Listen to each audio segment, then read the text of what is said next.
Night 7కే నిద్ర, 7:30, 5కి తినేసేవాళ్ళం కదా, 7:30, 8 లోపల నిద్ర. ఆ 8 o'clock చక్కగా పాలు ఇచ్చేవారు, ఒక పావు లీటర్ పాలు, చల్లటి పాలు. అది కూడా వేడి పాలు తాగితే మంచిది కదమ్మా, చల్లారిన పాలే తాగాలి ఎప్పుడు కూడా పాలు అనేది.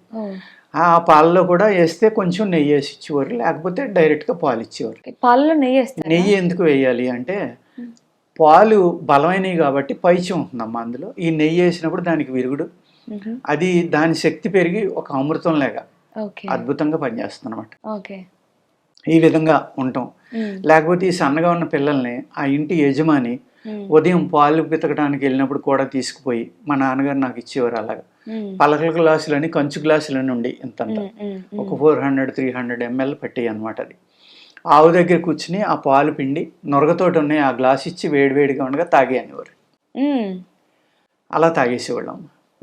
అలాగా పాలు ఇచ్చిన నాళ్ళు ఇంట్లో ఎవరు వీక్గా ఉన్నారో వాళ్ళని తీసుకెళ్ళి ఆ యజమాని ఆ గుమ్ము పాలు తాగించడం అనేది చేసేవారు.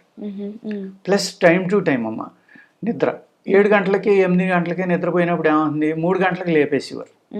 3 దాటాక పడుకుంటే ఒక నేరస్తుడి కింద లెక్క.